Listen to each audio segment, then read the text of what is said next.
ಇವತ್ತಿನ ವಿಡಿಯೋದಲ್ಲಿ ನಾನು cloud computing passing package answer ಬಗ್ಗೆ ನಾನು ಡಿಸ್ಕಸ್ ಮಾಡ್ತೀನಿ. ಇದು ಆಲ್ರೆಡಿ ನಾನು ಪಾಸಿಂಗ್ ಪ್ಯಾಕೇಜನ್ನು ಮುಸ್ತಾಕ್ ಕುನ್ನೂರ್ ಅಕಾಡೆಮಿಯಲ್ಲಿ ಚಾನಲಲ್ಲಿ ನಾನು ಶೇರ್ ಮಾಡಿದ್ದೀನಿ. ಇವತ್ತಿನ ದಿನ ಇವೆಲ್ಲ ಪಾಸಿಂಗ್ ಪ್ಯಾಕೇಜ್ ಕ್ವಶನ್ಸದ್ದು ಆನ್ಸರ್ನ ಡಿಸ್ಕಸ್ ಮಾಡೋಣ. ಇದು ಪಾರ್ಟ್ 2 ಇದೆ, ಪಾರ್ಟ್ 1 ಇದೆ. ಮುಂದಿನ ದಿನದಲ್ಲಿ ಟೈಮ್ ಸಿಕ್ಕರೆ ನಾನು ಇನ್ನೊಂದು ಪಾರ್ಟ್ 2 ಕೂಡ ಮಾಡಿ ನಾನು ನಿಮ್ಮ ಜೊತೆಗೆ ಶೇರ್ ಮಾಡ್ತೀನಿ. ಬನ್ನಿ, ಇದರಲ್ಲಿ ಕೆಲವೊಂದು ಕ್ವಶನ್ಸನ್ನು ನಾವು ಒಂದು ಸ್ಕೀಮ್ ಆಫ್ ವ್ಯಾಲ್ಯೂಯೇಷನ್ ಮುಖಾಂತರ ಡಿಸ್ಕಸ್ ಮಾಡುವ. ಫಸ್ಟ್ ಇದರಲ್ಲಿ this is scheme of valuation of cloud computing September 2023. ಇದರಲ್ಲಿ ಫಸ್ಟ್ ಕ್ವಶನ್ ನಾವು ನೋಡೋಂಗೆ ಸೆಕ್ಷನ್ 1ನಲ್ಲಿ ಈಗ ಆಲ್ರೆಡಿ ನಾನು ಲಿಸ್ಟ್ ಮಾಡಿದ ಕ್ವಶನ್ಸ್ ಇಲ್ಲಿ ರಿಪೀಟ್ ಆಗಿದೆ. ಅದು ಯಾವ ಕ್ವಶನ್ ಅಂದರೆ the first question is explain cloud computing service models. ಇದರಲ್ಲಿ ಆಸ್, ಪ್ಯಾಸ್ ಮತ್ತು ಸ್ಯಾಸ್ ಏನಿದೆ ಇದ್ರ ಬಗ್ಗೆ ಅವರು ಡಿಸ್ಕಸ್ ಮಾಡಿದ್ದಾರೆ. This is for 10 marks. 10 marks question ಇದೆ. ಈ ಡಯಾಗ್ರಾಮ್ ಹಾಕಬೇಕು. ಡಯಾಗ್ರಾಮ್ ಹಾಕಿ ಇದ್ರದ್ದು ಸರ್ವಿಸ್ ಮಾಡೆಲ್ ಎಕ್ಸ್ಪ್ಲನೇಷನ್ ಕೂಡ ನೀವು ಬರೀಬೇಕಾಗುತ್ತೆ. ಇನ್ಫ್ರಾಸ್ಟ್ರಕ್ಚರ್ ಆಸ್ ಎ ಸರ್ವಿಸ್ ಅಂದ್ರೇನು, ಕ್ಲೌಡಲ್ಲಿ ಇನ್ಫ್ರಾಸ್ಟ್ರಕ್ಚರ್ನ ಪ್ರೊವೈಡ್ ಮಾಡಿರ್ತಾರೆ. ಸರ್ವರ್ ಆಯಿತು, ಸ್ಟೋರೇಜ್ ಆಯಿತು, ದೆನ್ ನೆಟ್ವರ್ಕಿಂಗ್ ಫೆಸಿಲಿಟೀಸ್ ಇವೆಲ್ಲ ಕೊಟ್ಟಿರ್ತಾರೆ. ಲೈಕ್ ವೈಸ್ ಇನ್ಫ್ರಾಸ್ಟ್ರಕ್ಚರ್ ಆದಮೇಲೆ ಅದರ ಎಕ್ಸ್ಪ್ಲನೇಷನ್ ಡಿಟೇಲ್ ಆಗಿ ಬರೀಬೇಕು. ITE ಸರ್ವಿಸು, ವರ್ಚುವಲ್ ಮಷೀನು ಕೂಡ ಕೊಟ್ಟಿರ್ತಾರೆ. ಅದಾದಮೇಲೆ ಪ್ಲಾಟ್ಫಾರ್ಮ್ ಆಸ್ ಎ ಸರ್ವಿಸ್ ಅಂದರೆ ಆನ್ ಡಿಮಾಂಡ್ ನಾವು testing and delivering and managing the software ಸಲುವಾಗಿ ನಾವು ಪ್ಲಾಟ್ಫಾರ್ಮ್ಸನ್ನು ಯೂಸ್ ಮಾಡ್ತೀವಿ ಕ್ಲೌಡ್ಲಿಂದ. This is platform as a service. Likewise software as a service ನಾವು ಕ್ಲೌಡ್ಲಿಂದ ನಾವು ಯೂಸ್ ಮಾಡ್ತೀವಿ. These are all the example. BigCommerce, Google apps, Salesforce, Dropbox, Zendesk, these are all the example. Next stateful and stateless service. ಇದ್ರದ್ದು ನಾವು comparison ಕೂಡ ನಾವು ಕೊಡಬೇಕಾಗತ್ತೆ. Definition stateful ಅಂದರೆ ಏನು?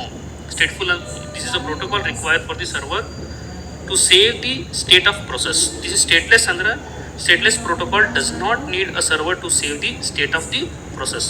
ರೆಸ್ಪಾನ್ಸ್ ಮೆಕ್ಯಾನಿಸಮ್ ಮತ್ತು ಟ್ರಾನ್ಸಾಕ್ಷನ್ ಹ್ಯಾಂಡ್ಲಿಂಗ್ ಎರಡರದ್ದು ಬರೀಬೇಕಾಗುತ್ತೆ. Design, request, user database, service specification, scaling architecture, these are all points we need to write. And finally we have to write the explanation or answer. ನಾವು ಈ diagram ಮುಖಾಂತರ ಏನು ತೋರಿಸಿದಾರಲ್ಲ ಎರಡೂ ರೀತಿ ನಾವು ಬರೀಬಹುದು, ಸ್ಟೇಟ್ಲೆಸ್ ಮತ್ತು ಸ್ಟೇಟ್ಫುಲ್.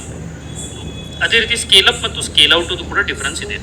ಸ್ಕೇಲ್ ಅಪ್ ಮತ್ತು ಸ್ಕೇಲ್ ಔಟದು ಫಸ್ಟ್ ಒಂದು ಡೇಟಾಬೇಸ್ ಮುಖಾಂತರ. In database world horizontal scaling is usually based on partitioning of the data. ಇಲ್ಲಿ ಪಾರ್ಟಿಷನಿಂಗ್ ಆಫ್ ದಿ ಡಾಟಾ ಇದೆ. ವೇರಾಸ್ ವರ್ಟಿಕಲ್ ಸ್ಕೇಲಿಂಗ್ ಅಂದರೆ ಏನಂದರೆ ಸ್ಕೇಲಿಂಗ್ ಅಪ್, ಇನ್ನೊಂದು ಹೆಸರು ವರ್ಟಿಕಲ್ ಸ್ಕೇಲಿಂಗ್. ಹಾರಿಜಾಂಟಲ್ ಸ್ಕೇಲಿಂಗ್ ಇನ್ನೊಂದು ಹೆಸರು ಸ್ಕೇಲಿಂಗ್ ಔಟ್. ವರ್ಟಿಕಲ್ ಸ್ಕೇಲಿಂಗ್ ಅಂದರೆ data lives on the single node and scaling is done through the multicore spreading the load between CPU and RAM. ಇದನ್ನು ಕೂಡ ನೀವು ಬರೀಬೇಕು. Downtime of both the things we have to write. Then concurrency ಬಗ್ಗೆನೂ ಬರೀಬೇಕಾಗುತ್ತೆ. Message passing ಬಗ್ಗೆ example ಕೂಡ ಬರೀಬೇಕು. ಇದರಲ್ಲಿ MongoDB ಗೂಗಲ್ ಯೂಸ್ ಮಾಡ್ತಾರೆ. ಇದರಲ್ಲಿ MySQL, Amazon RDS ಕೂಡ ಯೂಸ್ ಮಾಡ್ತಾರೆ. ಸ್ಕೇಲ್ ಅಪ್ ಮತ್ತು ಸ್ಕೇಲ್ ಔಟ್ ಎರಡೂ ಈ ಎಕ್ಸ್ಪ್ಲನೇಷನ್ ಕೂಡ ಬರೀಬೋದು. This is also applicable. This is expensive, this is cheaper, easy to implementation complexity, scaling only with downtime, scaling on demand possible, ಇವೆಲ್ಲ ನಾವು ಬರೀಬೋದು. ಅದೇ ರೀತಿ ಲೋಡ್ ಬ್ಯಾಲೆನ್ಸಿಂಗ್ ಅಂದ್ರೇನು, ಲೋಡ್ ಬ್ಯಾಲೆನ್ಸಿಂಗ್ ಬಗ್ಗೆ ನಾವು ಬರೀಬೇಕು. Load balancing this is one more definite question. ಇದು ಬಂದೇ ಬರುತ್ತೆ ಎಕ್ಸಾಮಲ್ಲಿ, ಅದಕ್ಕೆ ಇದನ್ನು ಬಿಡದೆ ಓದಿ. ಫಾಲ್ಟ್ ಟಾಲರೆನ್ಸ್ ಅಂದ್ರೇನು, ಇದು ಕೂಡ ಡೆಫಿನೆಟ್ ಆಗಿ ಕೇಳ್ತಾರೆ ಎಕ್ಸಾಮಲ್ಲಿ. Then coming to why IAM is used for and also features of IAM AWS. ಇದು 10 ಮಾರ್ಕ್ಸಿಗಿದೆ. IAM ಫೀಚರ್ಸ್ ಡೆಫಿನೆಟ್ ಆಗಿ ಬರೋ ಕ್ವಶನ್ ಇದೆ. ಇಂಪಾರ್ಟೆಂಟ್ ಕ್ವಶನಲ್ಲಿ ಒಂದಿದು. ಅಮೆಝಾನ್ ವೆಬ್ ಸರ್ವಿಸ್ ಇದರದೆಲ್ಲ ನೀವು ಗ್ರ್ಯಾನ್ಯುಲರ್ ಪರ್ಮಿಷನ್ಸ್ ಇವೆಲ್ಲ ಪಾಯಿಂಟ್ಸ್ ಎಲ್ಲ ನೀವು ಬರೀಬೇಕಾಗುತ್ತೆ. Multifactor authentication, identify federation, these are all. Next ಅದಾದಮೇಲೆ ಸೆಕ್ಷನ್ 2 ಅಲ್ಲಿ cloud services. Explain the following cloud service. EC2 ಬಗ್ಗೆ ಬರೀಬೇಕಾಗುತ್ತೆ. EC2 is one of the popular of AWS offering. AWSಲಿಂದ ಬರುತ್ತೆ. Then elastic compute cloud and its infrastructure service types, ಇದ್ರ ಬಗ್ಗೆ ಎಲ್ಲ ನೀವು ಬರೀಬೇಕಾಗುತ್ತೆ. ದೆನ್ ಕಮಿಂಗ್ ಟು EC2 ಆದಮೇಲೆ EFS, elastic file storage. This is also important. EFS is a cloud based file storage service for application and workload that run in the Amazon web service public cloud. Elastic file storage this is also important topic. ಇದು ಕೇಳ್ತಾರೆ ಎಕ್ಸಾಮಲ್ಲಿ. And we have to write these are the features and the points. Next coming to durability and transfer ಆದಮೇಲೆ next coming to create load balancer. ಈ points ನೀವು ಬರೀಬೇಕಾಗುತ್ತೆ. Load balancer ಅಂದ್ರೇನು, we have to create, configure the target group, choose the load balancer type, configure the load balancer listener, test the load balancer, delete the load balancer. These are all these types. Same points and now we have to explain. Point by point ನಾವು ಇದನ್ನು explain ಮಾಡಬೇಕಾಗುತ್ತೆ, ಯಾಕಂದರೆ ಇದು 10 ಮಾರ್ಕ್ಸಿಗೆ ಕೇಳ್ತಾರೆ. Next ಇದಾದಮೇಲೆ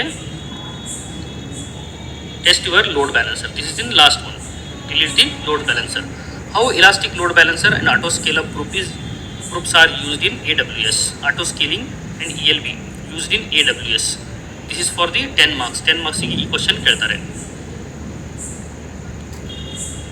with suitable diagram, ಈ diagram ಮುಖಾಂತರ ನಾವು ಎಕ್ಸ್ಪ್ಲೇನ್ ಮಾಡಬಹುದು. And one more is very important, explain the following ಅಂತ ಕೇಳ್ತಾರೆ. Amazon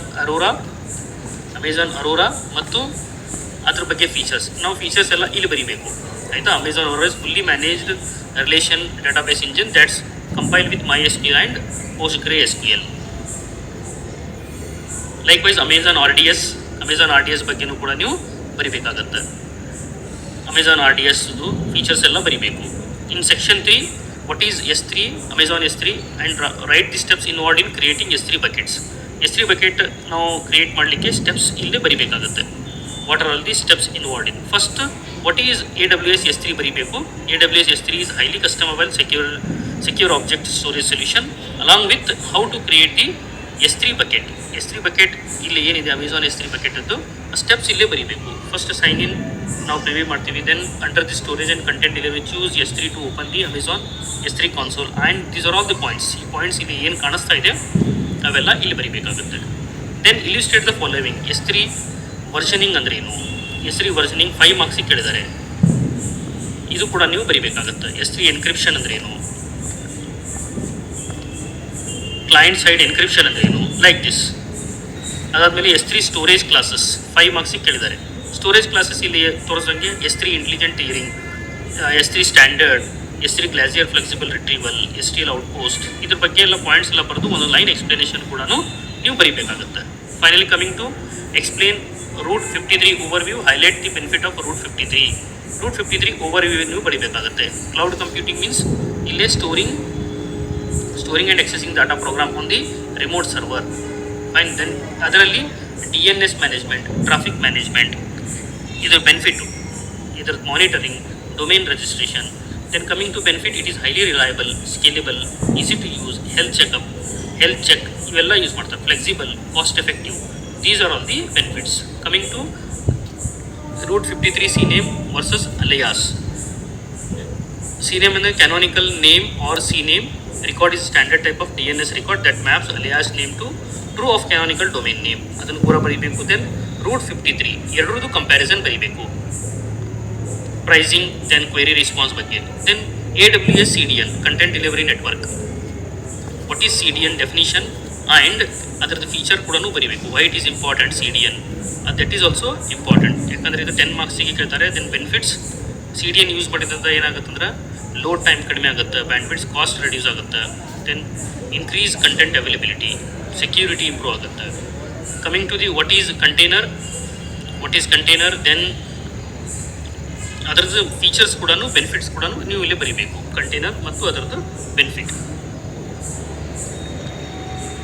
next coming to Amazon elastic container registry ECR ಅನ್ನು ನಾವು ಯಾವ ಥರ ಯೂಸ್ ಮಾಡ್ತೀವಿ ಅದನ್ನು ಕೂಡ ಬರೀಬೇಕು. Then its benefit and Kubernetes service and its components is one more important topic. Kubernetes ಬಗ್ಗೆ ವಾಟ್ ಈಸ್ ಕುಬರ್ನೆಟ್ ಅಂತ ಕೇಳ್ತಾರೆ. Kubernetes is K8s or 8 stand for the number letter between K and S. This is open service system to deploy, scale and manage the containerize application anywhere. ಕುಬರ್ನೆಟ್ದು features ಕೂಡ ನಾನು ಇಲ್ಲಿ list ಮಾಡಿದ್ದಿದೆ, ಇದನ್ನು ಕೂಡ ಬರೀಬೇಕು with the help of the diagram. Components ಕೂಡ ಇಲ್ಲಿ ಮೆನ್ಷನ್ ಮಾಡಬೇಕು ನೀವು. ಕಂಟ್ರೋಲ್ ಪ್ಲೇನ್ ಏನಿದೆ, ನೋಡ್ಸು, API ಸರ್ವಿಸಸ್ಸು, ಇವೆಲ್ಲ ಇದ್ರ ಬಗ್ಗೆ ನೀವು ಬರೀಬೇಕಾಗುತ್ತೆ. ನೆಕ್ಸ್ಟ್ ಕಮಿಂಗ್ ಟು ಕುಬರ್ನೆಟ್ಸ್ ಆದ ನಂತರ ಇವೆಲ್ಲ ಎಕ್ಸ್ಪ್ಲನೇಷನ್ ಬರದ ನಂತರ next question number 8 database immigration services. ಇದ್ರ ಬಗ್ಗೆನೂ ಡಿಟೇಲ್ ಆಗಿ ಕೇಳ್ತಾರೆ question. Database immigration service, then virtual machine migration, AWS backup, Amazon web service backup ಮೇಲೆ 5 ಮಾರ್ಕ್ಸ್ ಕ್ವಶನ್ ಇರುತ್ತೆ. ಇದು ಆಲ್ರೆಡಿ ನಾವು ಕ್ವಶನ್ ಪೇಪರಲ್ಲಿ ಲಿಸ್ಟ್ ಮಾಡಿದ್ದಿದೆ. Then explain the various Beanstalk deployment modes. This is also important. Beanstalk deployment modes 10 ಮಾರ್ಕ್ಸಿಗೆ ಕೇಳಿದ್ದಾರೆ. ಇವೆಲ್ಲ fix question. The last one is section 5 ಏನಂದ್ರೆ illustrate the following services in Microsoft Azure. Azure availability zone and data centers. What is Azure data center ಅಂದ್ರೇನು, availability zone ಅಂದ್ರೇನು, ಇವೆಲ್ಲ questions ಇವೆಲ್ಲ ಕೇಳ್ತಾರೆ. With the help of diagram ನೀವು ಇದನ್ನು explain ಮಾಡಬೇಕು. Region pairs, ಸವರೆನ್ region ಅಂದ್ರೇನು, ಇವೆಲ್ಲ ಎಕ್ಸ್ಪ್ಲೇನ್ ಮಾಡ್ತಾರೆ. ರೀಜನ್ ಪೇರ್ ಅಂದ್ರೇನು, and then how do you create Windows virtual machine and deploy Microsoft Azure. Steps ನೀವು ಇಲ್ಲಿ ಬರೀಬೇಕಾಗುತ್ತೆ. Enter virtual machine, then under services select virtual machine ಪೇಜಿಗೆ ಹೋಗಿ ಕ್ರಿಯೇಟ್ ಮಾಡಬೇಕು. ದೆನ್ ಇನ್ಸ್ಟನ್ಸ್ ಡೀಟೇಲ್ಸ್ ಎಲ್ಲ ಎಂಟರ್ ಮಾಡಬೇಕು with the help of this. ಇಲ್ಲಿ diagram ಮುಖಾಂತರ ನಾವಿಲ್ಲಿ ತೋರಿಸಿದ್ದಿದೆ. ಇದನ್ನೆಲ್ಲ ಮೆನ್ಷನ್ ಮಾಡಿದ ಮೇಲೆ ನೀವು ಇದನ್ನು ಕ್ರಿಯೇಟ್ ಮಾಡ್ತೀರಿ. ದೆನ್ ಅಕೌಂಟ್ ಡೀಟೇಲ್ಸ್, ಇವೆಲ್ಲ ಡೀಟೇಲ್ಸ್ ನೀವು ಇಲ್ಲೇ ಸ್ಟೆಪ್ ಬೈ ಸ್ಟೆಪ್ ಎಲ್ಲ ಬರೆದ್ರೆ you will get total 10 marks. And the last one is deallocated, ಇವೆಲ್ಲ ಡೀಟೇಲ್ಸ್ ನೀವು ಬರೀಬೇಕು. Then illustrate the following service in Azure database. Azure database ಸರ್ವಿಸಲ್ಲಿ Azure database ಸರ್ವಿಸ್ ಬಗ್ಗೆ ನೀವು ಇಲ್ಲಿ ಬರೀಬೇಕಾಗುತ್ತೆ. Azure database ಸರ್ವಿಸ್ architecture with the help of diagram. Then Azure blob service, ಇದ್ರದ್ದು ಡಿಸೈನ್ ಸರ್ವಿಸಸ್ ಎಲ್ಲ ನೀವು ಇಲ್ಲಿ ಬರೀಬೇಕಾಗುತ್ತೆ. And the last one is 10B. Question number 10B is what is storage account, compare different types of storage accounts. Different types of storage accounts ಬಗ್ಗೆ ನೀವು discuss ಮಾಡಬೇಕು. ಅದರದ್ದು comparison ಕೂಡ ಬರೀಬೇಕು. ಇಲ್ಲಿದೆ type storage account, this is storage account, storage support storage services, redundancy options and usage. ಇವೇನು ನೀವು comparison ಇಲ್ಲಿ ಏನು ಕಾಣಿಸ್ತಾ ಇದೆ ಅವೆಲ್ಲ ಕಂಪ್ಯಾರಿಸನ್ ಕೂಡ ಬರೀಬೇಕಾಗತ್ತೆ. If you write this you will get 10 marks. Thank you.